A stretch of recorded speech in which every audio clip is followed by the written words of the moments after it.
Hi guys, what's up? Now I'm going to start IAS 2020 Polity Current Affair to the marks. So my first topic is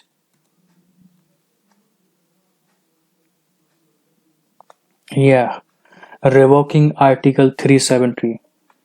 So recently Government of India revoked the special status or limited autonomy granted under Article 370 of the Indian Constitution to Jammu and Kashmir. Okay, so what is the Article 370? This is the temporary provisions which give special power to the state of Jammu Kashmir, giving the Jammu Kashmir legislature can draft its own law. Focus here, this is its draft on its law, except in the area of the communication, defense, finance, and foreign affairs.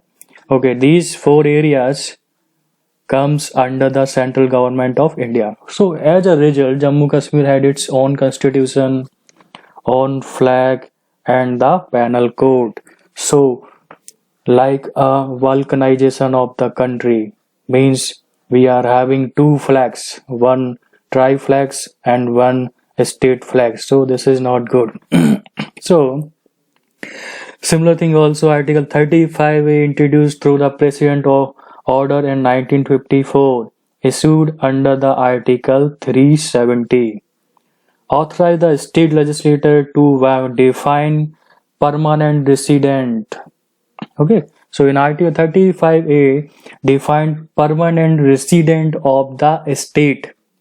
Okay, through this through this state people entitled to property rights, state employment, scholarship, and other social benefit in the state.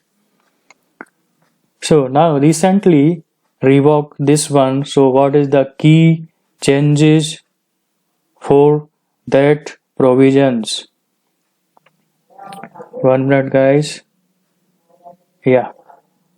Sure, what is the key provisions here? Yeah. Oh. Now, the Jammu and Kashmir Reorganization Act 2019 recognized the Jammu Kashmir state into the Union Territory of Jammu and Kashmir and Union Territory of Ladakh.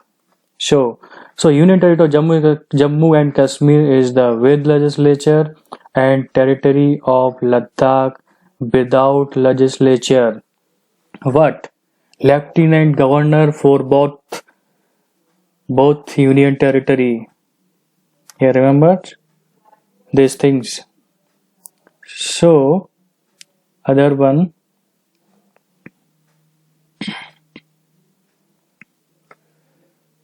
Yeah. So it revokes the power of 370. Yeah. Now recently revoked the power 370. It does not remove the Article 370. Just remember here, it revokes. It cannot remove. A removal of Article 370 requires a constitutional amendment, but effectively removes all the power extended under the articles. So this is that. So in this, what is defined, that is Union Territory of Ladakh come under National Commission of Scheduled Tribe according to Article 338 under the 6th schedule. Under the 6th schedule. This is remembered here. Okay, same things here also. What is under the 6th schedule actually? In the 6th schedule comes the state like Assam, like Meghalaya and Tripura and Mizoram, and the 4 states comes under the 6th schedule. This provide the special provisions to these states, and this is the tribal state. So it provides for the creation of an autonomous district and autonomous region by the governor in 6th schedule. Total power given to the governor. Governor can create an autonomous district and autonomous region. Similarly, the constitution application to Jammu and Kashmir Order 2019 supersede the constitutional application of Jammu and Kashmir Order 1954. All the provision of the constitution shall now extended to the state of Jammu and Kashmir.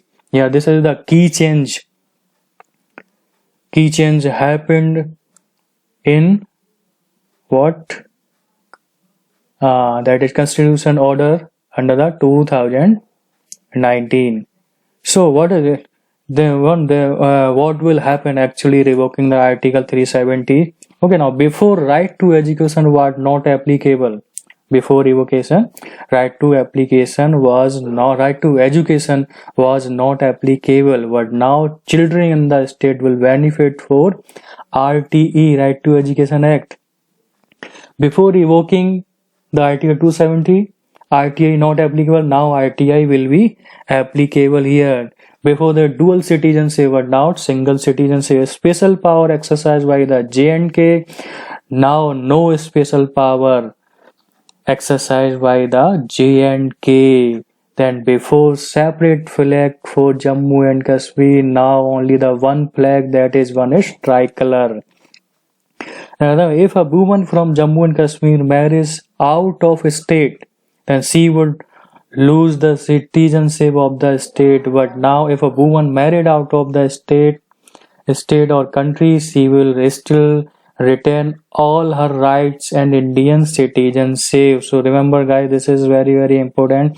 It will come under the exam. Okay, no reservation for minorities such as Hindu and Sikkim before, but now the minority will be eligible for 16% reservation here. Remember how much? That is 16% reservation for minority. Okay, so this is the important things. So now Jammu and Kashmir Reorganization Act 2019, it's divided to union territory. Okay, then first is J&K, other one is Ladakh. Both are lieutenant governor. Okay, now so then this is within legislature. Jammu and Kashmir is within legislature and Ladakh is without legislature. So the Kargil and Leh district comprising in the Ladakh district. This is remember things. Now we are going to next topic. Our next topic is the Legislative Council. Okay, Legislative Council is the permanent body. Okay, so 1/3 member retire every 2 years in the Legislative Council. Okay, now the chairman and deputy chairman of the Legislative Council from among its member. So as of today, 6 states have Legislative Council because 28 state and 8 union territory. This is remember. So that's why only the 6 state, Jammu and Kashmir, has been revoked from here. First one is Bihar, then Uttar Pradesh, Maharashtra, Karnataka, Andhra Pradesh and Telangana. So these states having Legislative Council. Now we are going to discuss what is the difference between the Legislative Council and the Council of State, means Vidhan Parishad and Rajya Sabha. So Vidhan Parishad is the heterogeneous legislation, means different type of people coming here, means 1/3 of the MLC are elected by the state MLA. Then again 1/3 by the special electorate comprising sitting member of local governments and such as municipalities and district board. Again 1/12 member by electorate of teachers, and again 1/12 by the registered graduates from here. So that's why this is the heterogeneous legislation. Similar to the Rajya Sabha is the homogeneous legislation. Here not comprises of this division. It's have a unique identity. So here that is Legislative Council is the secondary body. It's not the equal body. In the Council of State is similar to the Lok Sabha, what Legislative Council is not similar to the Legislative Assembly because this is a secondary body, is not a second body. So Assembly can override suggestion amendments made to legislation by the Council. Member of Council cannot vote in election for the President, remember these things, and Vice President, whereas member of Rajya Sabha can vote. MLC also can't vote in the election of Rajya Sabha member. This is also very important. And if any bill, so please concentrate here. If any bill goes from Legislative Council to Legislative Assembly, it will have two things. First is reject the bill and accept the bill. If Legislative Council passes the bill and go to the Legislative Assembly. If it will reject the bill, if Legislative Assembly will reject the bill, means bill totally dead. It will not consider again, but it will accept by the Legislative Assembly, then it will go to the governor and then finally it become a act. Similarly, if any bill passed by the Legislative Assembly, then again it will go to the Legislative Council, Legislative Assembly, then go to the Legislative Council. Then Legislative Council here have three things. First is consider the bill, second is reject the bill and hold up to the 3 months. If it will consider, then it will go to the governor, then it will become an act. If it will reject and hold up to a 3 month, then after 3 months again Legislative Council will send to the Legislative Assembly will send to the Legislative Council for reconsideration. Again Legislative Council have three things. First is accept the bill, second is reject the bill and again hold the bill for 1 month. So the Legislative Council maximum can delay the passage of a bill by 4 months only, or 3 months is first consideration and 1 month for the second consideration. If it will reject and hold by 1 month, then it automatically will go to the governor and will become a act. So this is very important here, Legislative Council. Now I am going to other topic. Okay, the topic is Dadar Nagar Haveli and Daman and Diu merged of UT Act 2019. Okay, what is the then merger will come in the first schedule of the Indian Constitution. Merger will come in this way. So Daman and Diu and Dadar Nagar Haveli merged due to the Act 2019, then this merger going to disregard in the jurisdiction of High Court. So this is also important here. Merger of the Daman and Diu and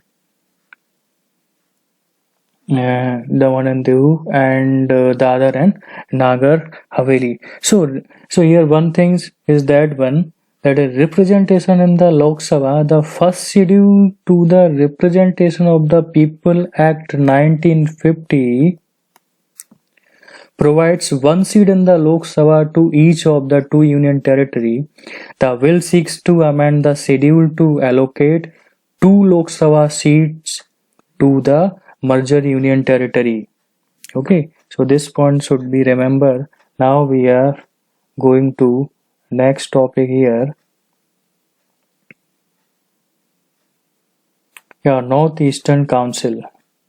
Okay, now recently due to northeastern region state afraid of that is revoking the Article 370. So due to this people was fear about that it maybe central government will amend the Article 371, but Union Finance Minister, Union Home Minister has assured northeastern state that Union government will not touch and dilute the provision of Article 371, which grant a special provision to the region of Northeastern as well as other states. 371 is a special provision. So here 370A is special provision for the Nagaland, 370B for a special provision for the Assam, 370C is Manipur, 370D is Andhra Pradesh, then Arunachal Pradesh 371E, 371F is Sikkim, then Mizoram, then Arunachal Pradesh for 371H, and Andhra Pradesh for 371 is D. 371I is Goa and 371J for Karnataka. So NEC, Northeastern Council, is the nodal agency for the economic and social development of the Northeastern region. So this is very, very important. It will come in to match question. Here match is what? 371 to what, which is Nagaland, Assam, Manipur, Andhra Pradesh, Arunachal Pradesh versus Sikkim, Mizoram. All these things it will come in the matching case here. So now we are going to next topic. Then what is the next topic here? 126th Amendment Act. So here, so in this Constitutional Amendment Act, according to 10th schedule of the Constitution,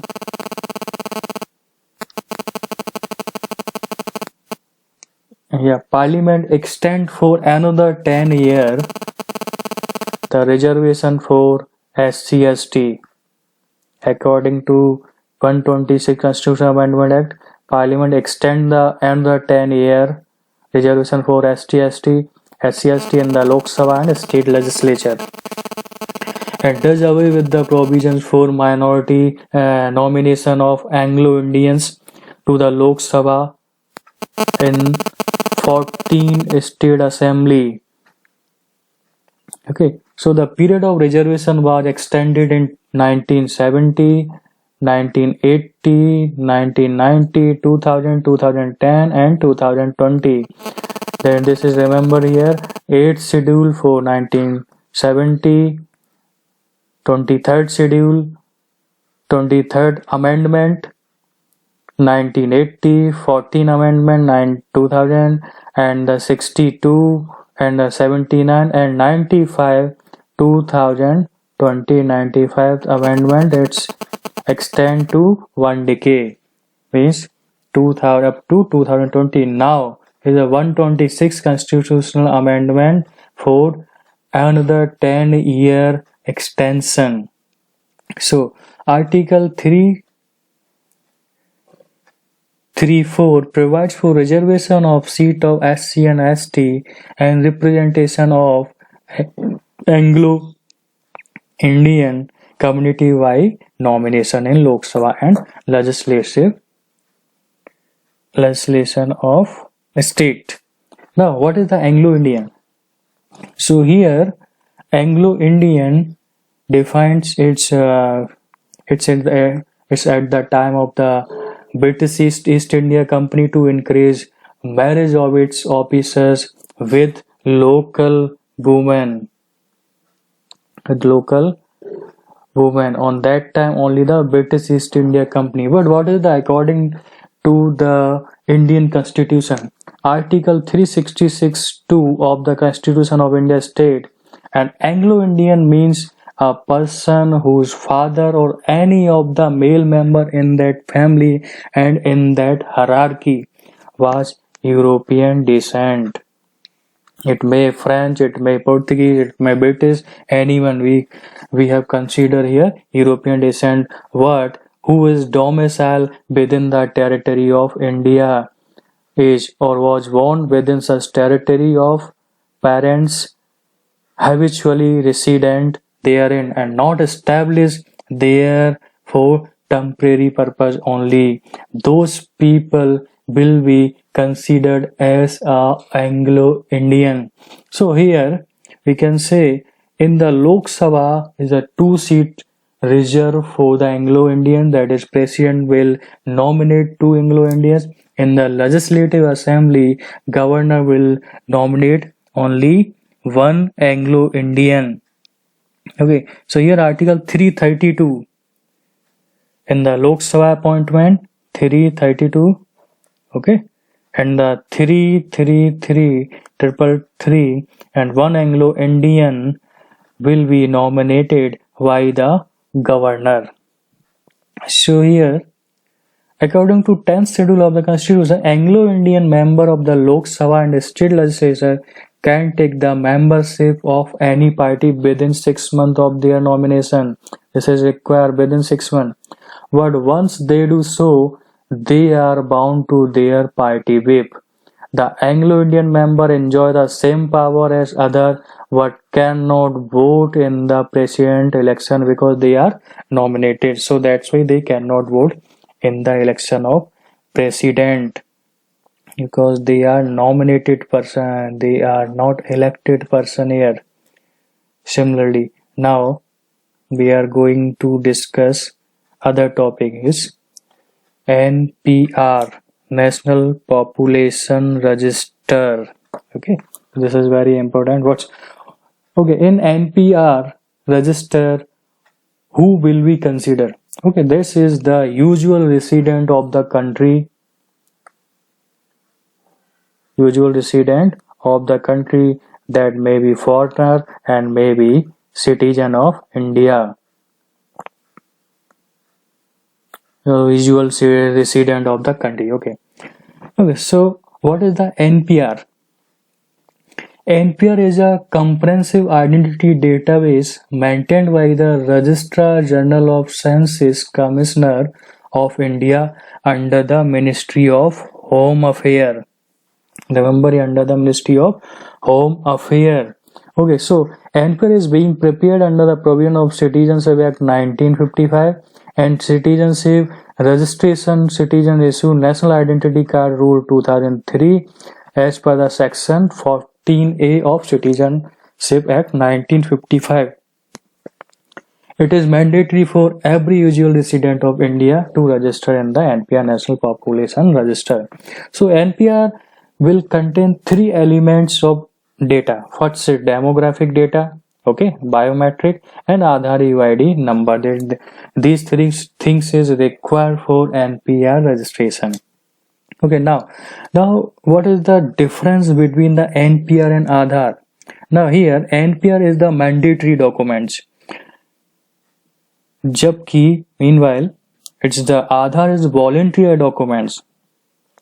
In NPR, we are going to collect two things. First is demographic data and biometric particular data and its Aadhaar UID number. This is also what in Aadhaar only restricts itself to the biometrics. Here not demographic data will be considered. Okay, so in usual resident, what is the meaning of usual resident here? If a person resided in the local area for the past 6 months or more, or a person who intend to reside in that area for next 6 months, that is called usual resident of India. In Aadhaar case, we are resident of India, consider residents of India. Then, what is the fundamental purpose of NPR is to provide a credible database for identification of individual and avoid all the shortcomings in the existing database. But in case of Aadhaar, main of Aadhaar is to identify the beneficiary of government service like subsidies. This is important. Subsidy here, consider subsidies. So NPR is not a citizenship enumeration drive. This is not a citizenship enumeration drive. Remember these things. This is not a citizenship enumeration drive. Or same, Aadhaar is not a proof of citizenship. This is also very important. Aadhaar is not a proof of citizenship.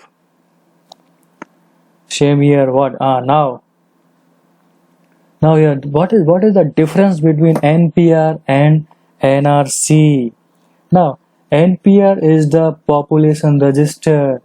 The NRC is the citizenship register. NRC is the citizenship register. Okay, so NPR would also include the foreigner staying in an area for more than 6 months, because here a resident, it may be foreigner and the citizen. What in NRC will contain details of only the citizen of India, that excluding the foreigner staying in India. That is excluding the foreigner staying in India.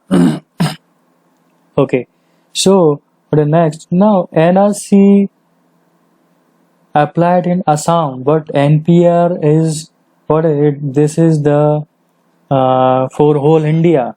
This is not for a particular state. This is for whole India. Okay, so in this, in NRC, an amendment in the Foreign Tribunal Order 1964 issued by the central government on May 30, 2019, the way for expanding the scope of NRC beyond. This is also possible. It can expand to other state also. Okay.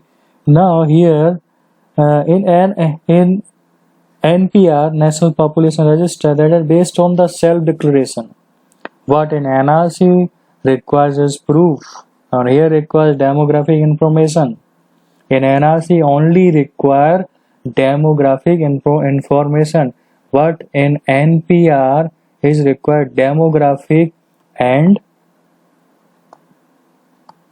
biometric data. What in NRC only the demographic data is required.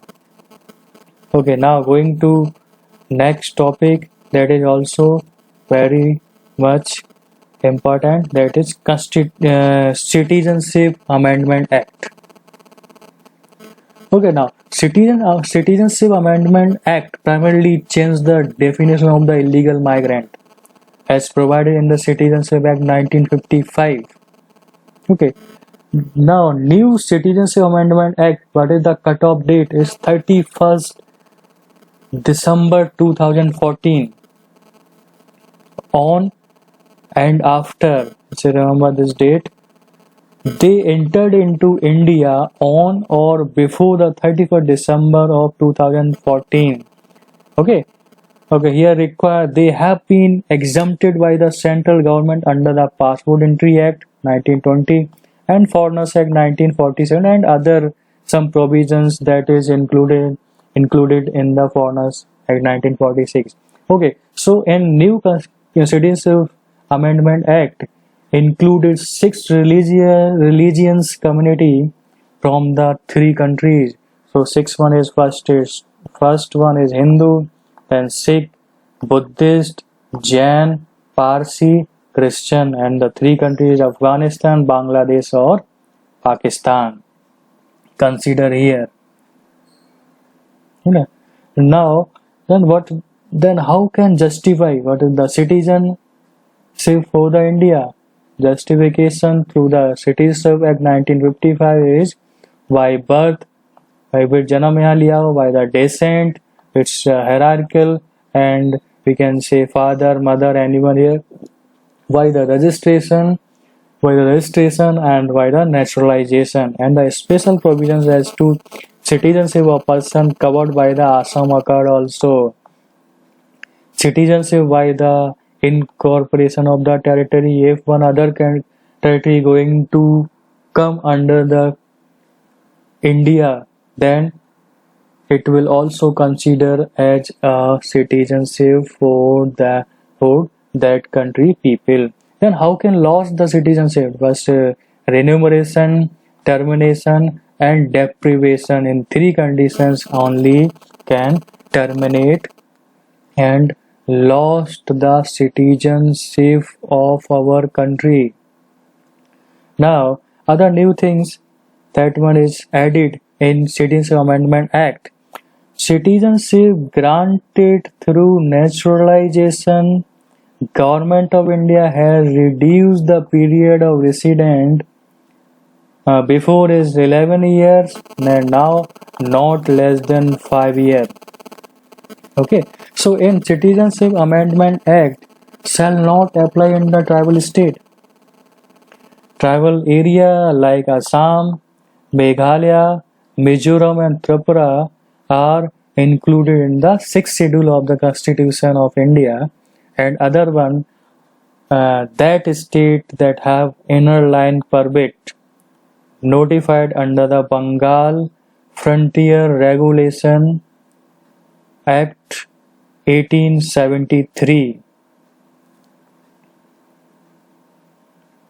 Yeah, then what is the inner line permit here?